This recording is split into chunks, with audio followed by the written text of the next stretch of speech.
Greetings, Unity. It's Unit 522 here. And before the video begins, I want to give a big thank you to Phantom Librarian for being featured in this video.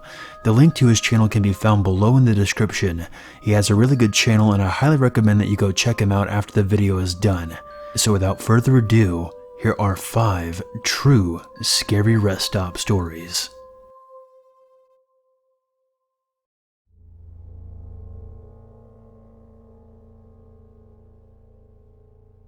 This isn't quite my story, even though I was present. This took place in the year 1995. I was about 2 years old, but my younger brother had yet to be born.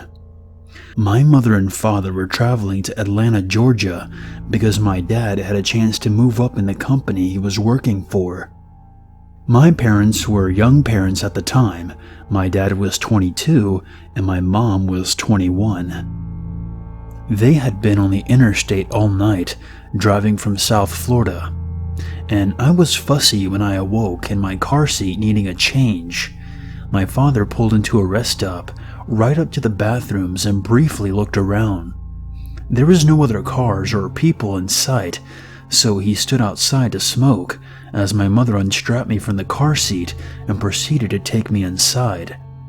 My dad has always been the paranoid type, and always, and still does, carry a handgun wherever he travels, just in case of emergency.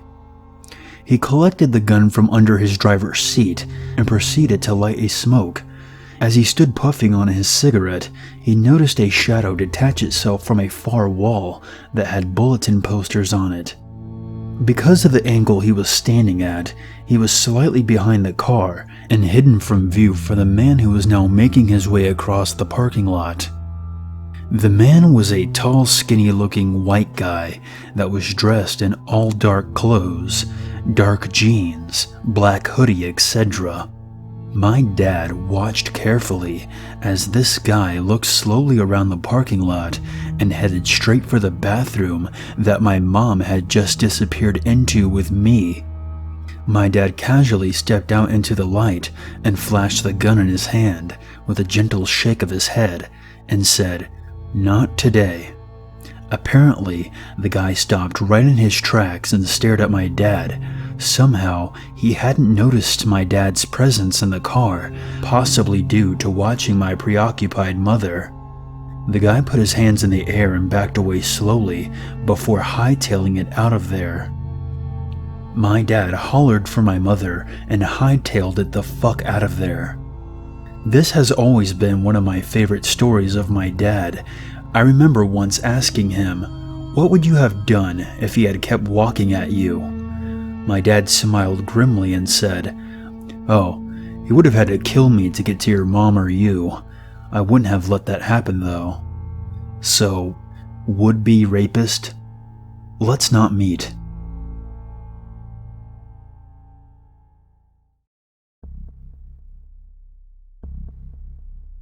This happened a couple years ago when I was backpacking in Australia.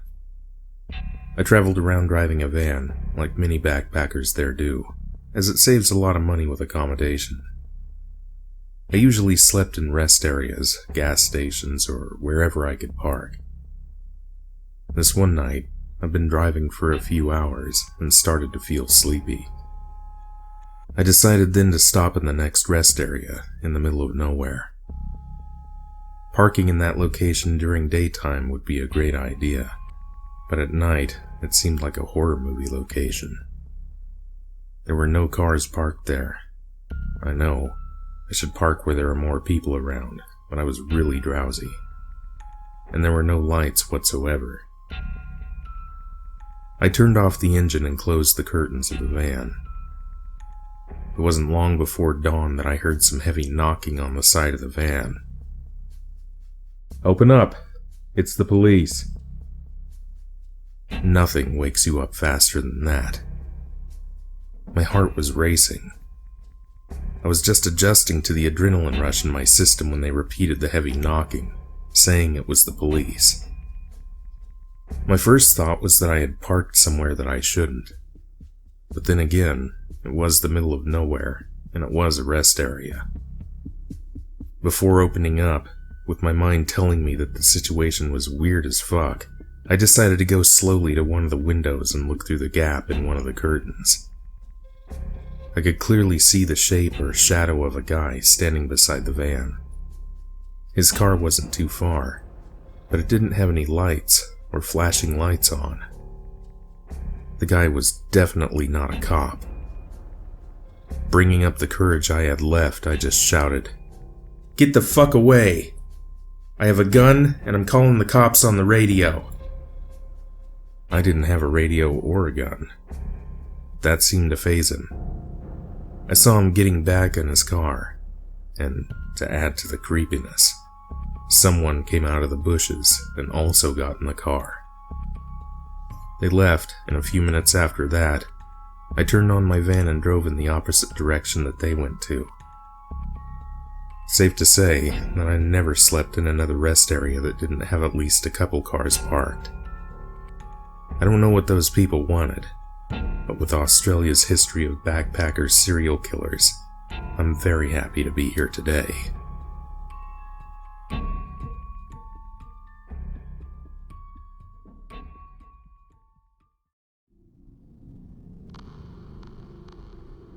About 3 weeks ago, my mom told my brother and I this story, and it straight up gave me a yucky feeling. Sally is a lifelong friend. Sally would frequently visit her friends and family in Oklahoma. We live in a small town in southern Ontario, Canada. Sally would drive straight 20 hours at least to get from our town to another small town. She did this simply to save money, and obviously wanted to arrive as soon as she could. About 30 years ago, she decided to head south for a visit. No big deal, as she's done this a few times. So she packs up and heads out. At some point, after driving about 14 to 15 hours, she started getting pretty tired. Being as it was probably the 80s, it was a little safer. So she decided that she would stop at a rest stop.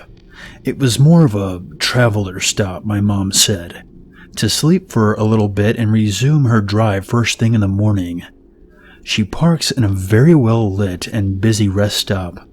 She parks right by the lights and felt at ease because there was an audience of travelers stopping and going. She gets out for a bathroom break, comes back and settles into her car. About then, an RV pulls up beside her and an elderly couple get out. The man asks her about coming from Canada. They strike up a little conversation. Nothing odd. The couple talk to Sally for a bit. They tell her that they're driving from the south, going north, and just needed to have a sleep for the night. They wanted to talk because they were unsure if a rest stop was okay to stop at. But seeing Sally, they were at ease. They said goodnight and good trip, and the couple went back into their RV. Sally locked the doors and went to sleep. 2 or 3 hours later, Sally woke up with a really unsettling feeling. She looks around. Nothing. A few people going in the stop. Parking lights are all on. She assumes that she's feeling bad because she's tired and a car isn't the best to sleep in. After about 10 minutes, she said that the feeling actually got worse, and it was a jarring, queasy, uneasy feeling. She sits back and tries to shrug it off. This didn't work, and apparently she had every red alarm and instinct telling her that she needs to go. She panics, starts her car and peels off. She doesn't care where. She just knew that she needed to get away from there. So about 20 miles down the road, she finds a motel and gas station. She decides to see if she can get a room with what little money that she had. She converses with the person in charge. He cuts her a deal, as he doesn't want a young woman driving alone at night. She gets a key, pops in her hotel room, and sleeps for the night. No issues, all in peace. Around 9 a.m. she wakes up and showers, changes clothes, and decides to relax for a few. She turns on the TV, and what was on it actually gave her chills. There was a breaking news story about an elderly couple killed in the middle of the night. The news shows the RV that Sally was parked next to, the exact spot, the exact rest stop, and she sees the fast food drink cup she dropped on accident that rolled under her car. Sometime during the night, a man broke into their RV and killed them, then left, presumably right before Sally had left. The man was never caught. Sally, since then, stopped at hotels for the night and avoided rest stops.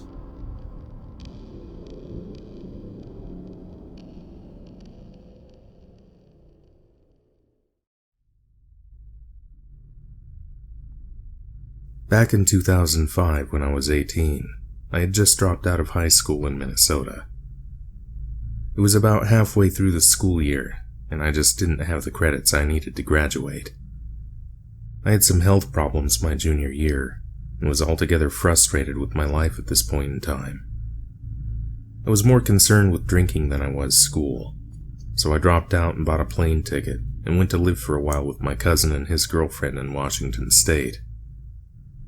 They lived in a town about an hour north of Seattle. I also had some friends that were about a year older than me living down in Seattle. I would occasionally drive down to the city to spend a few days with them, go to concerts and things like that. After a particular stint in Seattle, I decided to head back north to my cousin's place. Me being the financially impaired individual that I was at the time, I left Seattle without a dollar to my name. As I'm getting on the road, I notice I am very low on gas. I figure I can make it though. But of course, about 20 miles short of my exit, the car that I'm driving begins to putter and gasp for more fuel. Lucky for me, actually unlucky, I'm coming up on a rest area.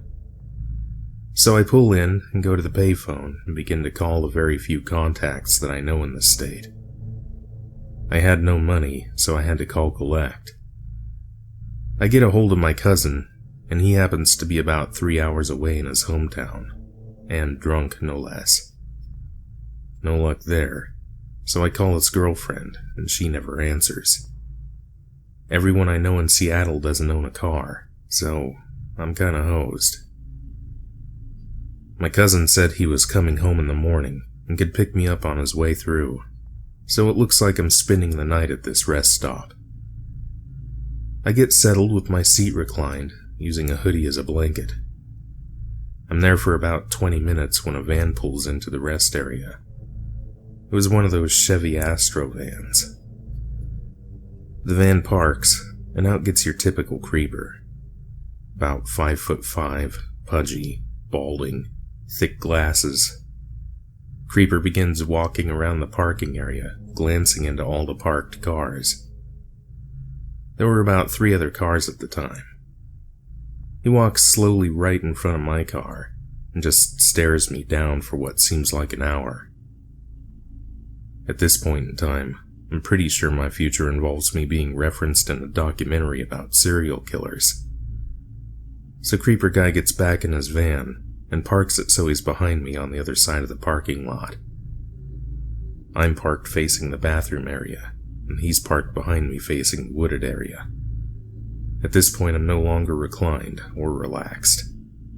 I'm now sitting quite awake, and I am not taking my eyes off this shithead. I can look in my side view mirror and see him in his side view mirror just staring at my car. This goes on for about 2 hours, and he would occasionally get out of his van and go stand in the woods in the darkness.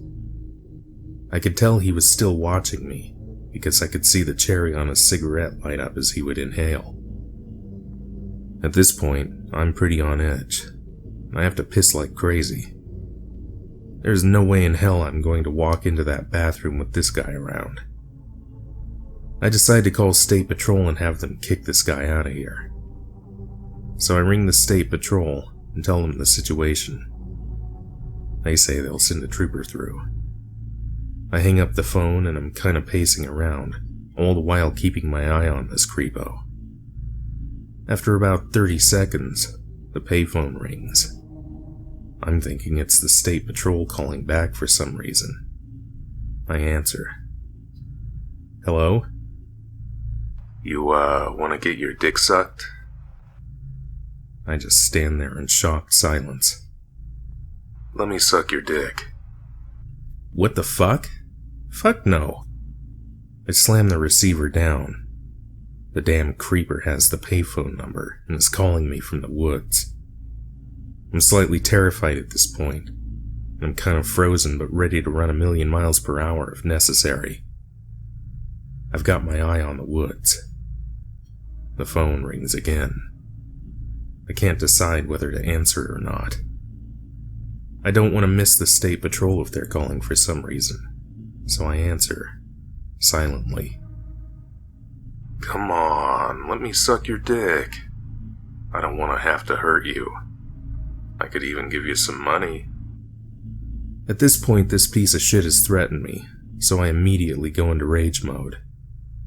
I start quickly for my car when I remember there's an axe handle in the back end for situations like this. As I'm walking toward the car, the creeper starts out of the woods and is walking towards me.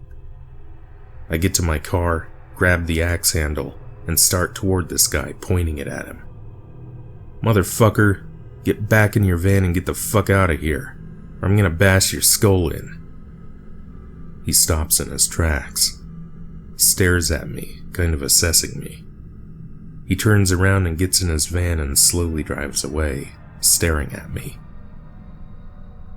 I'm completely shaking due to the adrenaline when the trooper finally arrives. I tell him the whole story, and he takes my information and says he can drive me up the highway to the Denny's so I can stay the rest of the night safely there. He asks if we can first go to the other side of the highway to see if the guy has just switched rest areas.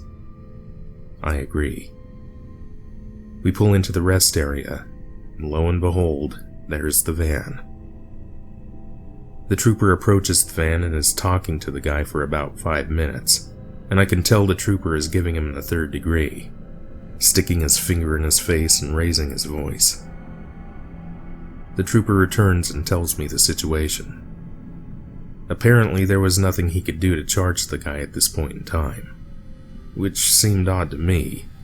The guy had threatened me and was soliciting sex at a rest stop. The guy didn't have a license. He claimed a friend had dropped him off, and he was waiting for him to return. The trooper told him that if he was there when he passed back through, he'd be arrested for trespassing, and if he or any other troopers saw him driving, he'd be arrested for not having a license. The trooper also told me that he had several pairs of binoculars and a large bag of candy in his front seat.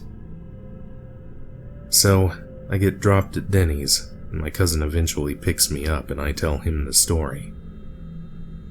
We have a good laugh being able to look back on it. We go back the next day with a can of gas to get my car. End of story, right? Nope. We arrive at my car, and there's a note under my wiper. From the damn creeper. It was written in the form of a poem. I can't remember it exactly, but it went something like this. You should have shut your mouth, you stupid little bitch. Somebody should have taught you to never go and snitch. You should go and get back on mama's tit. And it went on for several pages, but can't remember more. The guy had cut the brake lines and everything he could underneath the car. We called the troopers again. They came and took the note and took some more information. It wasn't even my car. A friend of mine had been visiting from Minnesota and wanted to buy a car and road trip back. He decided against it and left the car and said I could use it, and he'd make plans to get it later. I didn't stay in Washington much longer after that. I spoke to an investigator one more time, but nothing ever came of it, and I don't know why. They knew who the guy was and everything. I was over it, just wanted to move on. For the short time I was in Washington after this, me and my cousin would pull into every rest stop we passed, hoping to find this guy. In retrospect, it's a good thing we never saw him again, because we were dead set on seriously hurting him.